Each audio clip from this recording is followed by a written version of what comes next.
Hello नमस्कार दोस्तों, आप लोगों का आपके यूट्यूब चैनल MSKBM इंस्टीट्यूट में स्वागत है। देखिए, हम लोग पॉलिटेक्निक का जो चैप्टर वाइज इम्पोर्टेंट क्वेश्चन है MCQ का, उसको हम लोग डिस्कस कर रहे थे। उसी सिलसिले में आज हम लोग आगे बढ़ते हैं चैप्टर 5 की ओर, जिसका नाम है तत्वों का आवर्त वर्गीकरण। इसे हम लोग बोलते हैं periodic classification of elements. Chapter 5 class 10th में मिलेगा, तो उसके इम्पोर्टेंट क्वेश्चन को हम लोग यहाँ पे देखते हैं। इससे पहले अब 2-3 वीडियो अपलोड कर दिया गया है, आप देख सकते हैं। क्लास 9 का चैप्टर 3 और चैप्टर 4 केमिस्ट्री का, और 10th का केमिस्ट्री का जो चैप्टर 4 है carbon and its compound, carbon और उसके यौगिक, उसका भी अपलोडेड कर दिया गया है, तो आप देख सकते हैं। ठीक है, उस वीडियो को, और आपको आई बटन में भी देखने को मिल जाएगा। ठीक है, नहीं देखे हैं तो आप उसे पहले देख लीजिए, ताकि उसका भी बेनिफिट आपको मिल सके। और अपने दोस्तों को शेयर करना ना भूलें ज़्यादा से ज़्यादा। तो देखिए, यहाँ पे क्वेश्चन हम लोग स्टार्ट करते हैं। तो इसमें क्या बोलता है, किस तत्व का अष्टक का नियम लागू हो पाया। किस तत्व तक मतलब विच एलिमेंट तक, मतलब 20 तक हो पाया था उस समय। यदि हम बात करते हैं तो कैल्शियम तक ही हो पाया था। न्यूलैंड्स लॉ ऑफ ऑक्टेव, ये किसके द्वारा दिया गया था, तो ये भी याद रख लेना है, न्यूलैंड्स के द्वारा दिया गया था। इसको म्यूजिक का बहुत शौक था, सा रे गा मा पा धा नी, उस तरह से चल रहा था यदि हम बात करते हैं तो। ठीक है, कैल्शियम के बाद से इसका लॉ अच्छे से वैलिड नहीं हो पाया था।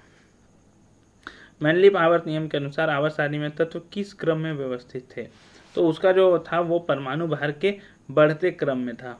तो परमाणु भार के बढ़ते क्रम, कौन सा ऑप्शन दिख रहा है आपको, सी नंबर ऑप्शन यहाँ पे दिख रहा होगा आपको।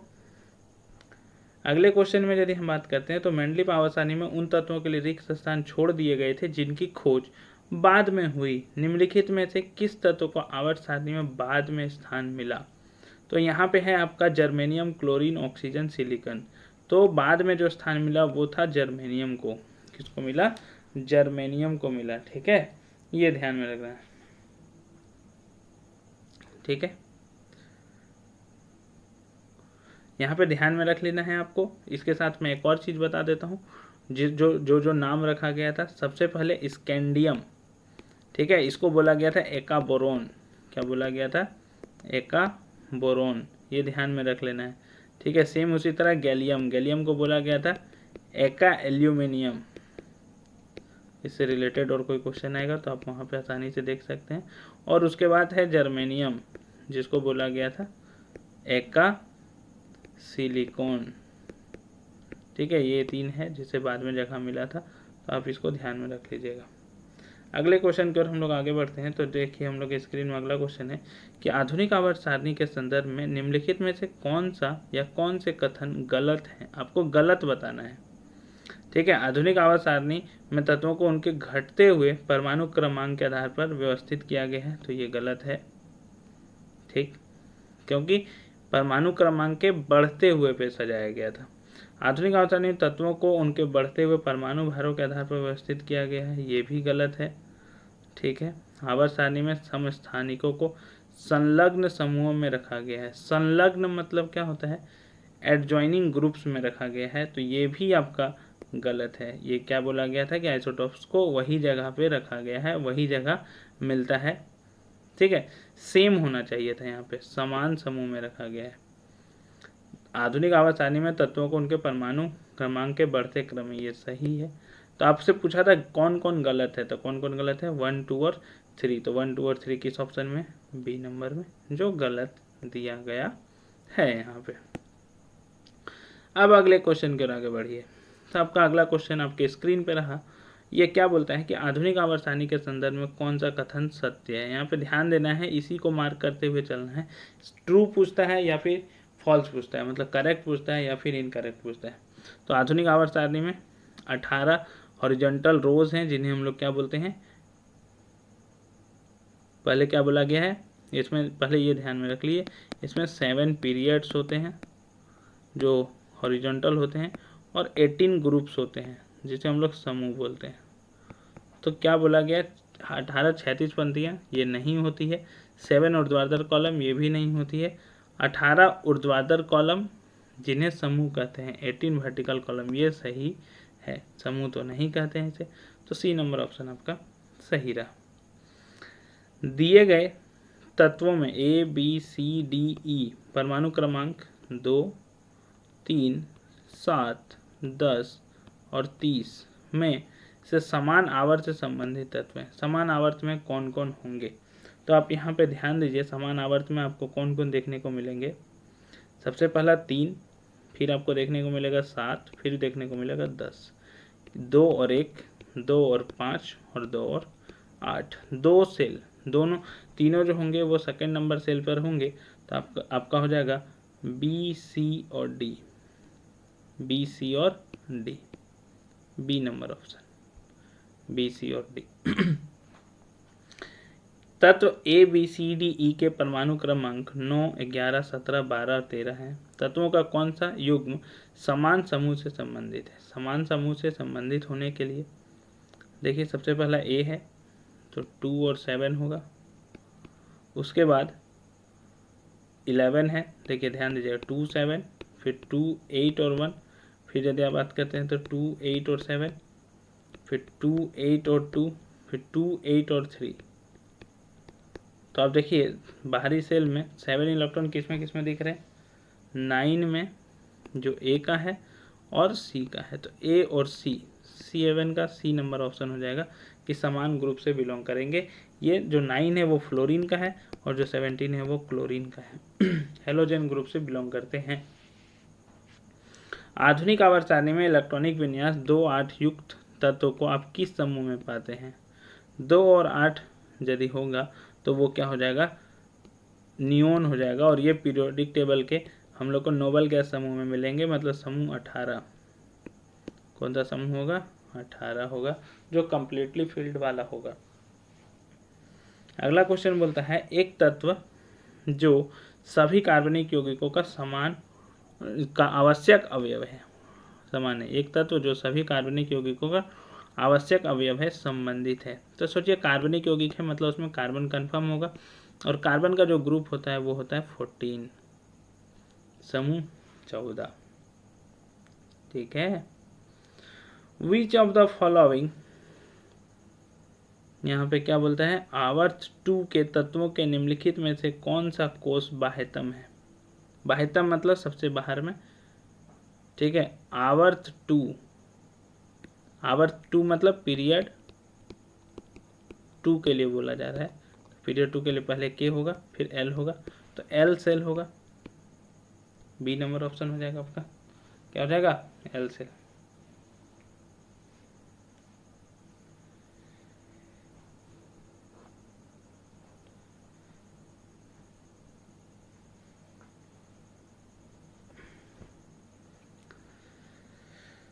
अगले क्वेश्चन की ओर आगे बढ़ते हैं हम लोग। निम्नलिखित में से कौन सा तत्व अधिकतम संयोजी इलेक्ट्रॉन रखता है? अधिकतम संयोजी इलेक्ट्रॉन मतलब वैलेंस इलेक्ट्रॉन। वैलेंस इलेक्ट्रॉन मतलब सबसे बाहर में। तो देखिए सोडियम है तो 2, 8 और 1 होगा, एल्युमिनियम है तो 2, 8 और 3 होगा, सिलिकॉन है तो 2, 8 और 4 होगा, फास्फोरस है तो 2, 8 और 5 होगा। सबसे ज़्यादा किस में दिख रहा है? फास्फोरस में। वैलेंस इलेक्ट्रॉन मतलब तो जो आटोमर्स में इलेक्ट्रॉन होता है उसकी संख्या। उसके बाद बोलता है ऑक्सीजन, फ्लोरीन और नियोन की परमाणुीय त्रिज्याओं का बढ़ता हुआ सही क्रम निम्नलिखित में से कौन सा है? तो पीरियोडिक टेबल में हम जो लोग जब लेफ्ट टू राइट जाते हैं तो साइज क्या होता है? घटता है। तो बढ़ता हुआ बोला है इसमें। देखिए बढ़ता हुआ मतलब सबसे पहले छोटा रखना है, तो सबसे छोटा होगा फ्लोरीन। ठीक है, फिर ऑक्सीजन, फिर नाइट्रोजन, क्योंकि लेफ्ट टू राइट जाते हैं तो साइज घटता है। कार्बन, नाइट्रोजन, ऑक्सीजन, फ्लोरीन, तो इधर से इधर साइज क्या हो रहा है? घट रहा है। ठीक है, तो सबसे छोटा होगा फ्लोरीन का, फिर ऑक्सीजन का, फिर नाइट्रोजन का, तो 12 का डी हो जाएगा। निम्नलिखित में से किस तत्व की परमाणुीय त्रिज्या सर्वाधिक है? सर्वाधिक होगा किसका? आप यहाँ पे देखिए, यहाँ पे सोडियम है, फिर मैग्नीशियम होता है, फिर पोटेशियम होता है, फिर कैल्शियम होता है। तो हम लोग लेफ्ट टू राइट जाते हैं तो साइज क्या होता है? घटता है। और टॉप टू बॉटम आते हैं तो साइज क्या होता है? बढ़ता है। तो देखिए यहाँ से यहाँ आएंगे बढ़ेगा, पोटेशियम का ज़्यादा हो जाएगा, फिर यहाँ से जाएंगे तो घटेगा, सबसे ज़्यादा पोटेशियम का। ठीक है। Which of the following element would loss electron easily, निम्नलिखित में से कौन सा तत्व आसानी से इलेक्ट्रॉन खो देता है। तो कौन सा इलेक्ट्रॉन आसानी से इलेक्ट्रॉन खोएगा, जो जल्दी इलेक्ट्रॉन लॉस करना चाहेगा। तो यहाँ पे देखिए इसके पास है 2 8 और 2, इसके पास है 2 8 और 1, इसके पास है 2 8 8 1, इसके पास यदि हम बात करते हैं तो है 2 8 8 और 2। तो कौन आसानी से छोड़ना चाहेगा इलेक्ट्रॉन। तो यहाँ पे अब देखिए सोडियम के बाद आइएगा पोटेशियम। तो पोटेशियम का साइज क्या होता है, बड़ा होता है, तो दूर होने के कारण इलेक्ट्रॉन आसानी से छोड़ेगा। तो इसका आंसर क्या हो जाएगा, पोटेशियम हो जाएगा। क्या हो जाएगा, पोटेशियम। ठीक है, ये ध्यान में रखना है। तो पोटेशियम आसानी से इलेक्ट्रॉन को लॉस करेगा, और जो इलेक्ट्रॉन लॉस करता है वो अच्छा मेटल होता है, धातु होता है। निम्नलिखित में कौन सा तत्व आसानी से इलेक्ट्रॉन नहीं खोता है, कौन इलेक्ट्रॉन नहीं खोएगा आसानी से। तो इसका है 281 27 28 और 2 28 और 3। देखिए ये सब इलेक्ट्रॉन लॉस करेगा, लेकिन फ्लोरीन इलेक्ट्रॉन लॉस नहीं करना चाहेगा। तो बी नंबर इसका सही आंसर हो जाएगा। फ्लोरीन क्या चाहेगा, इलेक्ट्रॉन लेना चाहेगा। उसका पूरा पीरियोडिक टेबल में विद्युत ऋणात्मकता सबसे ज़्यादा होता है, जिसे हम लोग बोलते हैं इलेक्ट्रोनेगेटिविटी। और ये नर्म मेटल है तो इलेक्ट्रॉन गेन करना चाहेगा, इलेक्ट्रॉन लेना चाहेगा, खोना नहीं चाहेगा। निम्नलिखित में से कौन से एक तत्व के समस्थानिकों के अभिलक्षण है। समस्थानिक मतलब होता है आइसोटॉप्स। ठीक है, तो आइसोटॉप्स का लक्षण क्या होता है, सेम क्या होता है इसका। जैसे आप एक एग्जांपल लिखिए 1H1 1H2 और 1H3। परमाणु संख्या क्या होता है, सेम होता है, सेम एटॉमिक नंबर होता है, और परमाणु जो भार होता है वो अलग अलग होते हैं। तो एक तत्व के समस्थानिक और परमाणु भार समान होते हैं, ये गलत है, ये कभी नहीं होगा। अगला देखते हैं, एक तत्व के समस्थानिक और परमाणु क्रमांक समान होते हैं, सही है। एक तत्व के समस्थानिकों के भौतिक गुण समान होते हैं, यदि हम बात करते हैं तो समान नहीं होते हैं, मास अलग अलग हो जाने के कारण भौतिक गुण भी चेंज हो जाते हैं। एक तत्व के समस्थानिक समान रासायनिक गुण प्रदर्शित करते हैं, ये बिल्कुल सही आंसर है। तो आपका 2 और 4 किस में दिया गया है, तो आप पाएंगे डी नंबर ऑप्शन आपका सटीक आंसर है। अगले क्वेश्चन की ओर हम लोग आगे बढ़ते हैं। देखिए तो अगला क्वेश्चन हमारे पास ये रहा, निम्नलिखित तत्वों को उनके धात्विक गुणों के घटते हुए क्रम में व्यवस्थित कीजिए। तो आपका दिया गया है सोडियम, सोडियम के बाद होगा मैग्नीशियम, मैग्नीशियम के बाद होगा एल्युमिनियम, एल्युमिनियम उसके बाद क्या है, sodium magnesium aluminium silicon, phosphorus sulphur chlorine यहाँ पे होता है। तो देखिए लेफ्ट टू राइट हम लोग जा रहे हैं, तो लेफ्ट टू राइट जाने पर धात्विक जो गुण होता है, जो मेटालिक कैरेक्टर होता है, वो क्या होता है, घटता है। तो घटते हुए क्रम में सजाना है आपको। तो आप यहाँ पे पा सकते हैं कि बी नंबर आपने सजा दिया है, और बी नंबर आपका सटीक आंसर होगा। ठीक है, अगले क्वेश्चन की ओर आगे बढ़िए। तो अगला क्वेश्चन दिया गया है आपके पास, निम्नलिखित तत्वों को उनके अधात्विक गुणों के बढ़ते हुए क्रम में व्यवस्थित कीजिए। इंक्रीजिंग ऑर्डर में करना है, और अधात्विक गुण नॉन मेटालिक कैरेक्टर। तो देखिए यहाँ पे क्या है, लिथियम, फिर है बेरिलियम, फिर होता था बोरॉन, फिर carbon, nitrogen, oxygen, fluorine. Left to right जा रहे हैं, तो अधात्विक गुण क्या होगा, बढ़ेगा, अधात्विक गुण बढ़ेगा। तो बढ़ेगा, तो आप देख सकते हैं सबसे ज़्यादा यदि हम बात करते हैं बढ़ते क्रम में सजाना है, ठीक है, बढ़ता हुआ, तो सबसे पहले होगा लिथियम, फिर होगा आपका बेरिलियम, फिर होगा आपका यहाँ पर बेरिलियम के बाद क्या होगा, carbon, oxygen, fluorine. B number option आपका सही हो जाएगा। ठीक है, तो सबसे पहले आपका होगा, समझ में आ गया। तो बढ़ते क्रम में तो लिथियम छोटा होगा बेरिलियम से, बेरिलियम तो अधात्विक गुण के बढ़ते क्रम में अपने सजा लिया यहाँ पे। ठीक है, अगले आगे बढ़ते हैं हम लोग।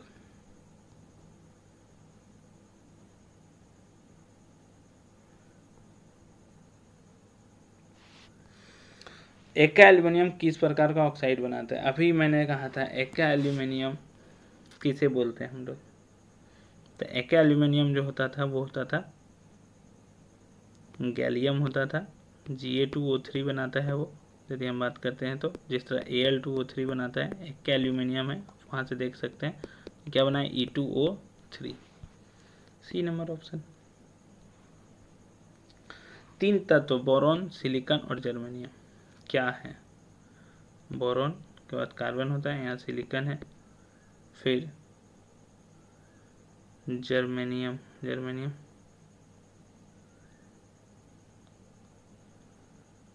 ये सब क्या हैं? यदि आप देखेंगे पीरियोडिक टेबल में तो आप पाएंगे कि ये सब हैं उपधातुएं, जिन्हें हमें लोग कहते हैं मेटलॉइड्स।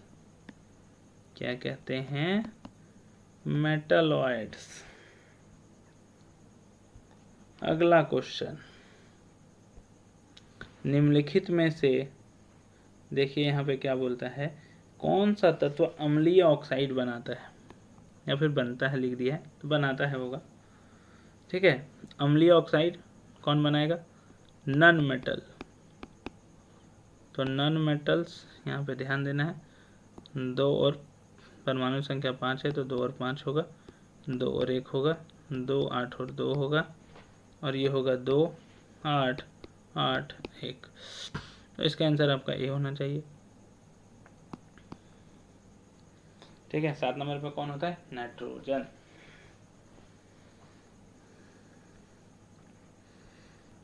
परमाणु संख्या 14 वाला तत्व कठोर है तथा अम्लीय ऑक्साइड एवं एक सहसंयोजक हैलाइड बनाता है। यह तत्व निम्नलिखित में से किस वर्ग से संबंधित है?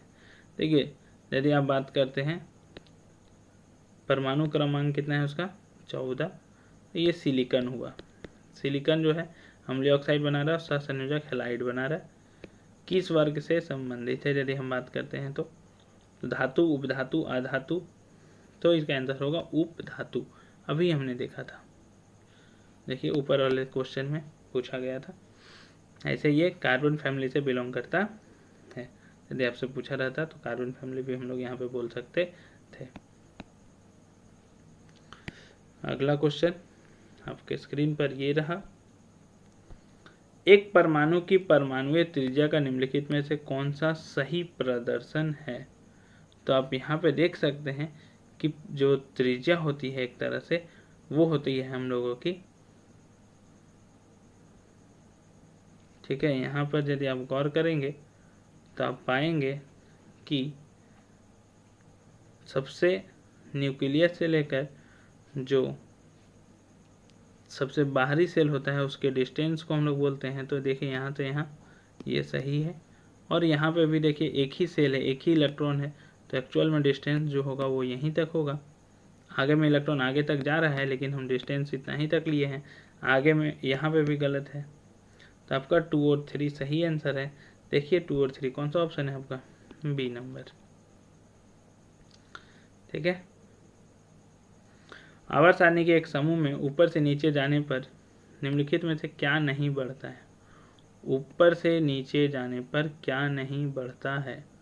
परमाणु त्रिज्या बढ़ता है, धात्विक लक्षण बढ़ता है, संयोजकता नहीं बढ़ता है, वैलेंसी सेम होता है। एक ही समूह में वैलेंसी जो होता है वो सेम होता है, ध्यान रखना है, सेम होता है, ठीक है। ये भी बढ़ता है।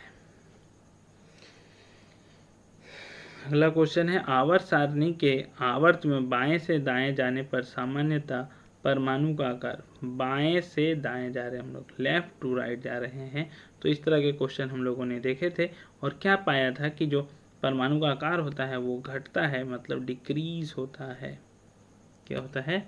डिक्रीज होता है। अब यहाँ पे देखिएगा आपका एक लास्ट MCQ क्वेश्चन जो इम्पोर्टेंट क्वेश्चन है आपका, निम्नलिखित में से तत्वों का कौन सा समूह धात्विक गुणों के बढ़ते हुए क्रम में लिखा गया है?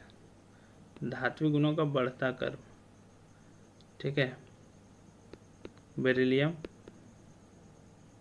फिर यहाँ पे मैग्नीशियम, फिर यहाँ कैल्शियम, ऊपर से नीचे आते हैं तो बढ़ता है।